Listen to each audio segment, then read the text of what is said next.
Hi everyone, welcome back to another video from Crazy Gamer. Today in this video we will be learning how to log in Mini Militia with Facebook. To log into Mini Militia Doodle Army 2 using Facebook, first of all open up the application on your phone. On the main screen, go ahead and tap on the gear button at the top left. This will open up the Accounts tab. Tap on the Facebook login option and tap on the Continue button. Enter your Facebook account's credentials in the login screen.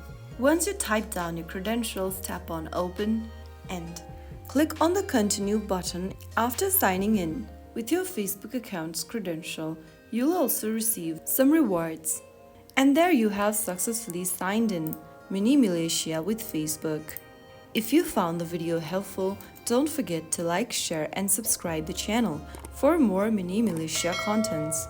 I'll see you in the next episode. Thank you for watching.